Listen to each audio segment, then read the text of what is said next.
This is an RNZ podcast. Hello, I'm Simon Morris. It's a commonly held myth that movies are all about impossibly glamorous, smart and heroic people. They're not. Oh, they may be played by good-looking stars and take place in unbelievably attractive locations, but most movie stories are about us, or people we can relate to at any rate. And at the heart of most stories, whether it's Iron Man or Hamlet, Barbie or Oppenheimer, is that question best spelled out in the old Keanu Reeves thriller, Speed. Pop quiz, hotshot. There's a bomb on a bus. Once the bus goes 50 miles an hour, the bomb is armed.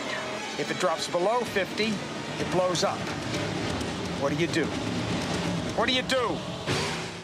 What would you do? If an ordinary person was in this situation, what would they do? That's why we don't need our stars to be glamorous, smart or heroic. We want them to be relatable. Who cares what happens to a beautiful multi-millionaire? In fact, given the choice, we'd probably like to see them fail miserably for a change. They say the best weapon is one you never have to fire. I prefer the weapon you only need to fire once. That's how Dad did it. That's how America does it. And it's worked out pretty well so far. To peace. And if you want to know who ordinary punters might relate to, have a look at their favourite stars. Curiously, they're not particularly gorgeous or even graceful. In fact, some of our most popular performers are famously klutzy. Yes, Olivia Colman, I am looking at you. Oh, it's genuinely quite stressful.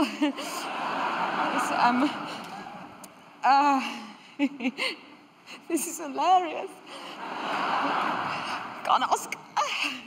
But Olivia's not alone. The diffident Bill Nighy leaps to mind, the adorably clumsy Jennifer Lawrence, perennial Miss Congeniality Sandra Bullock, the can't believe his luck Chris Pratt. We like them because we can identify with them, far more than exotic movie stars like Brad Pitt, Charlize Theron, Ryan Gosling and the rest. Though we do make exceptions for the impossibly good-looking if they're also likeable doofuses. What do I have to do? You have to go to the real world. You can go back to your regular life, or you can know the truth about the universe. The choice is now yours. The first one, the high heel. Margot Robbie follows in the footsteps of the movie star who defined the impossible dream. Staggeringly beautiful, but also one of us. It's a hard trick to pull off, and Marilyn Monroe only managed it for a few short years before reality destroyed her. All the girls drink. It's just that I'm the one that gets caught. Story of my life. I always get the fuzzy end of the lollipop.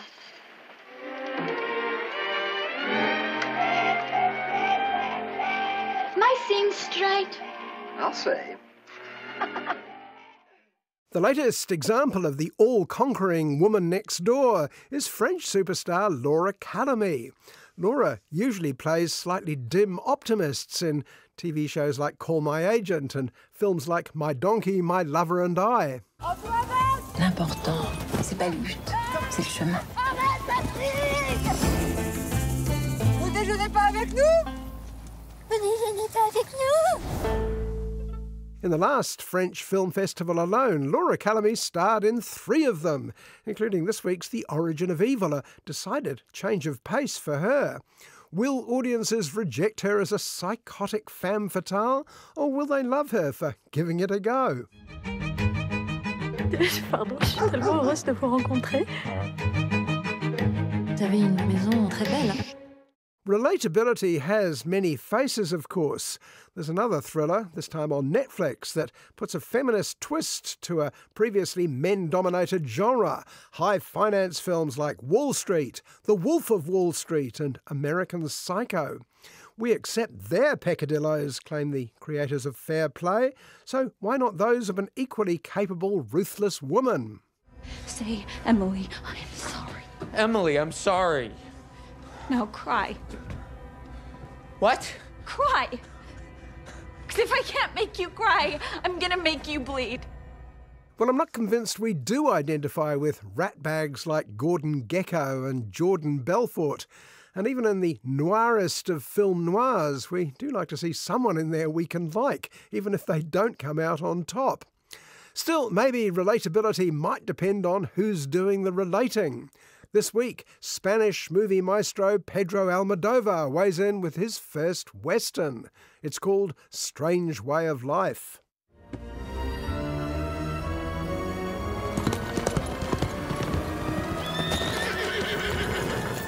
She was a whore, Father. We're about to see contrasting westerns from two very unlikely directors. The main difference is that Martin Scorsese's epic Killers of the Flower Moon weighs in at a seat-numbing 3.5 hours, while Pedro Almodovar's Strange Way of Life barely reaches 30 minutes. It opens on Pedro Pascal riding into town wearing the brightest green jacket in the West. Mr. Silva in person. How are you, Jake? I'm good. What brings you to town? Oh, my back is killing me, and I hear you have a good doctor in town. Silva is clearly an old friend of Jake, Ethan Hawke, wearing mostly blue.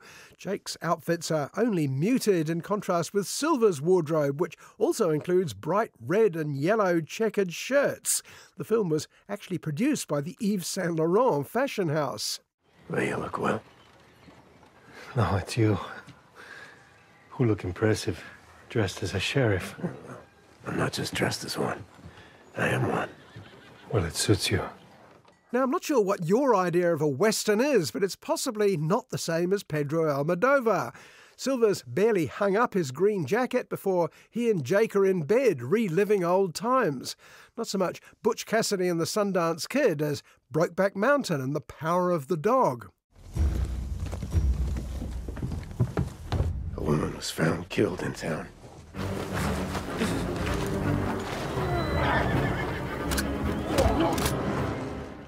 But Silva has more on his mind than relighting an old flame. He knows Sheriff Jake is on the hunt for a killer, and that killer is Silva's son Joe. Can Silva appeal to Jake's better nature and get Joe off? Maybe Jake can quit the job and the pair can set up a ranch together. Is there a chance Silva can get in another change of shirt before the end of a very short film?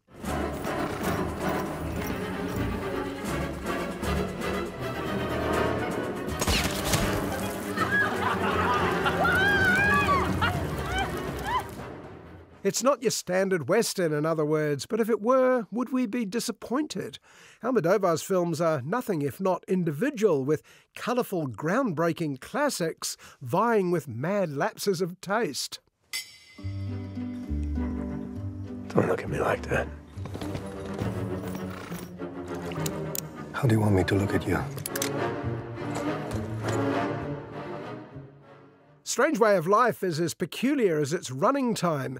In the cinema, the 30-minute feature is padded out by a 30-minute monologue from the writer, director, producer explaining his aims for the film. Whatever its length, it couldn't be further from the square-jawed tradition of a man's got to do what a man's got to do. Enough, Joe! What are you doing? You never loved me. You never loved anyone in your life. Don't say that. Much of Strange Way of Life is spent watching Pedro Pascal and Ethan Hawke smouldering at each other over glasses of red wine rather than the traditional bottles of whiskey. One for die-hard fans of Almodovar, I think, rather than people nostalgic for the westerns of their youth. And I suppose fans of Yves Saint Laurent. I was certainly drawn to those primary coloured shirts rather more than to the equally garish movie. Years ago, you asked me what two men could do living together on a ranch. I'll answer you now.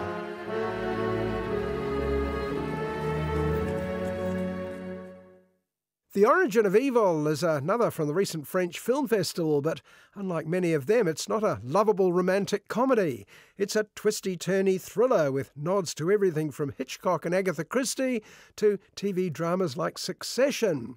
It's certainly a departure for lovable romantic comedy staple Laura Calamy. Here she plays Stéphane, a woman in search of her family. Allô? De la part de Stéphane, j'aurais voulu parler à Serge. Je pense que c'est ta fille. Stefan has recently discovered the identity of her father, multimillionaire Serge. But her hopes for a touching reunion are obviously over-optimistic. Serge is lukewarm with her, though he lets her stay over. And his wife Louise and her daughter George are even less welcoming. Vous êtes Serge? Oui. Et donc toi, c'est Stéphane. Oui. Comment est-ce que tu as fait pour me retrouver? Serge vous avait dit qu'il avait une autre fille. Vous lui ressemblez pas beaucoup. Serge a toujours eu beaucoup de succès auprès des femmes. Il y en avait forcément de moins jolies que d'autres. There's a battle going on between the aging Serge and his family over control of his chain of restaurants. Daughter George claims she's managing the business, but Serge is scornful. He claims she and her mother are only interested in spending his money as fast as they can. Moi, je gère les entreprises de mon père. Et toi, tu la laisses faire. Depuis mon accident, c'est devenu compliqué ici. N'en faites pas trop. Je peux pas me faire piquer tout mon fric par ces deux salopes. The visiting Stefan insists she's not interested in the money. She just wants to meet her new family. Now, I should tell you that this is just the first 10 minutes of the film. Already it's clear that Serge has ulterior motives for inviting Stefan to stay, possibly as a weapon against the family. Si on veut que tout se passe bien, il faut se dire les choses. Stéphane, vous n'êtes pas d'accord avec moi? The Origin of Evil is a film that believes there's no such thing as too many twists and turns in a suspense thriller. At dinner, the family eyes each other shiftily. Even the housekeeper is taking sides. Everyone has shady secrets and undisclosed strategies. Serge, his spendthrift wife, their ruthless daughter George, and a millennial granddaughter who can't wait to get away. Pour moi, la famille, c'est ce qu'il y a de pire au monde. C'est comme un poison qu'on a dans le sang. Ça contamine, ça rend malade. But perhaps we've been looking at the wrong side of the table. Stefan is not necessarily the innocent thrown among the lions that she first appears. In fact, she may be the biggest liar of them all. What's her game? Écoute, si on veut que tout se passe bien, il faut se dire les choses. Ah, les salopes. Tu recommences pas tes conneries, hein. And what's behind her regular visits to the local prison? Simple acts of charity or something more sinister? Even before they know all this, the family have reason to doubt Stefan's credentials. What proof has she provided that she's even related to Serge? Stéphane, on est sûr que c'est elle? Stéphane va s'installer chez nous. Now, films entirely made up of relentlessly unreliable characters are certainly intriguing to start with, but after a few too many revelations and reversals, they do start to wear out their welcome. Even Hitchcock was careful to play the "but wait" card, only when he needed to. Vous me demandez pourquoi vous lui en voulez autant? Vous êtes une gentille fille à son papa? The surprise twist genre is a lot easier to start than it is to satisfactorily pay off. And as the masks start coming off, it's safe to say that nobody is revealed to be better than you first thought. So if they're all crooks, and mostly unlikable at that, should I care who, if anyone, ends up the winner at the end? J'imagine que pour vous, la situation n'a pas dû être facile tous les jours. Mais s'il vous plaît, je vous demande de ne pas revenir. Depuis mon accident, c'est devenu compliqué ici. Ils veulent me mettre sous tutelle. Still, the phenomenal success of the equally amoral TV series Succession proves I've hardly got my finger on the pulse of public taste in this matter. But Succession is an exception to the usual rules against no one to root for because of some brilliant writing and acting. Je vais avoir besoin de toi. Pour faire quoi? Je veux que tu témoignes en ma faveur. Je vais pas me faire piquer tout mon fric par ces deux salopes. Espèce de vieux mâche. And while The Origin of Evil can't aspire to those heights, it certainly keeps your interest up. And the best thing in it, surprisingly, is Laura Calamy as the cuckoo in the nest. Displaying unexpected versatility, she manages to keep us guessing, victim, innocent bystander, femme fatale, right to the end. Her klutzy charm may seem odd casting here, but it's one thing in the film that works rather well. C'est chez moi! Espèce de vieux mâche. Il n'y a qu'une vérité. Laquelle?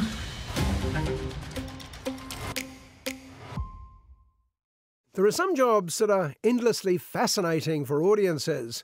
Doctors, say, or crusading lawyers, journalists, scientists, people who can be seen as doing something useful, even noble. Well, that's not the case in the world of finance. Crooks and con men is the knee-jerk reaction among many audiences, even people who are good at their job, especially people good at their job. Welcome to the world of fair play. How did I get so lucky? Are you talking about me or your job? Okay, sorry. Are you getting married? We're getting married. Now, I should say that this position is not shared by Chloe Dumont, who's the writer and director of Fair Play, recently nominated for a Gong at the Sundance Festival and now showing on Netflix. Chloe seems to be favourably disposed towards young lovers Emily and Luke, both up-and-comers at a top financial firm. I wish we could tell the whole world. We're gonna have to tell him sooner than later. Morning. Morning. I think it's the right time to admit we're breaking policy. But the firm has strong views about workplace romance, which later proved to be well-founded, but I'm getting ahead of myself. Feelings often run high at work, where the stress of making and losing millions can lead to chaotic behaviour. Quinn, one of the top executives, loses the plot very publicly.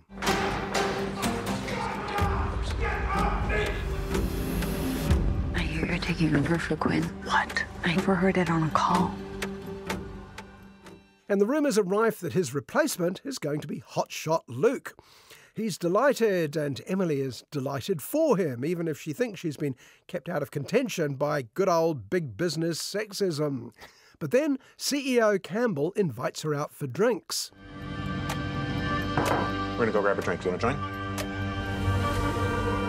You made half the big calls last quarter alone. And suddenly all bets are off. Turns out it's not Luke up for promotion, it's Emily. So does this mean that the Wall Street glass ceiling has been well and truly shattered and the very able Emily has made it on her own merits? Or were favours exchanged? Luke can't help wondering. So, what do you want? He's promoting me. Congratulations. I'm sorry. Why? I'm so happy for you. Okay. Wonder how she got the fast pass. Reporting to her? Jesus, man. Now, it might have been a better, or at least a less predictable movie if they'd gone a bit further in that direction. If winning is everything on Wall Street, how far would you go? But that's not where Fair Play is heading. What's happened is the power dynamic between Emily and Luke has now changed. Look into this. Let me know what you think. I'm still working on the 3 from before. Okay, we'll make this one the priority. Can Luke handle the fact that not only does he earn less than Emily, but he's actually working for her now? And it's soon clear that he's not as good at his job as she is, and if he's not careful, the bosses will edge him out of the company. Can I buy you another? Now that you're making more money than me. Oh. What are you doing? You know it's just a game. You played very well. So now Luke feels emasculated, but Emily's under pressure too to act just as blokey as the other executives. This means, predictably, regular late nights at the local strip club. As you know, it's mandatory in Wall Street movies, like mafia movies, to have a few scenes in a seedy strip club. How do you expect people to take you seriously when you dress like a cupcake? Excuse me? 25 million would happen. You're pathetic. What'd you say to me?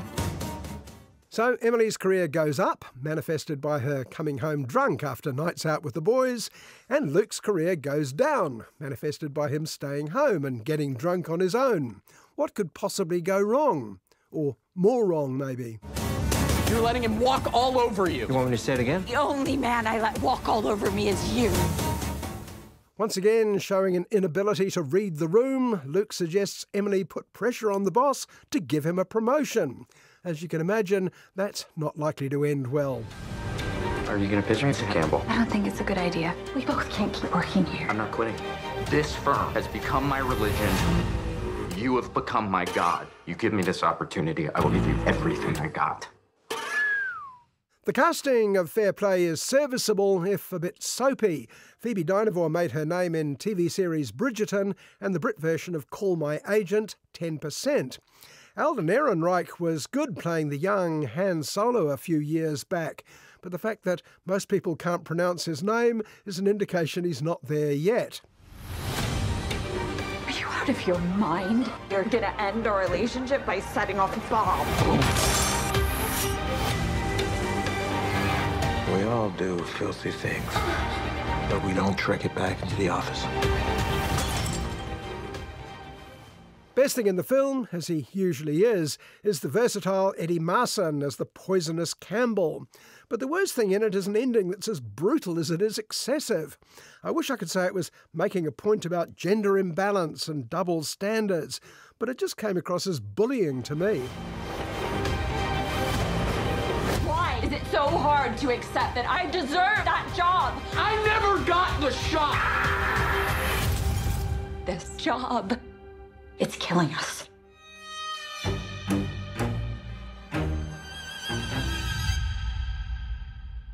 And as I said at the start, the moral seems to support the firm's rule. Couples don't work together, it'll end badly, as does Fair Play. Still, maybe a couple of increasingly unsympathetic Wall Street yuppies deserve all they get. And on the message that greed isn't always good, it's time to go. I'm Simon Morris, and I hope you'll join me at the movies, same time next week.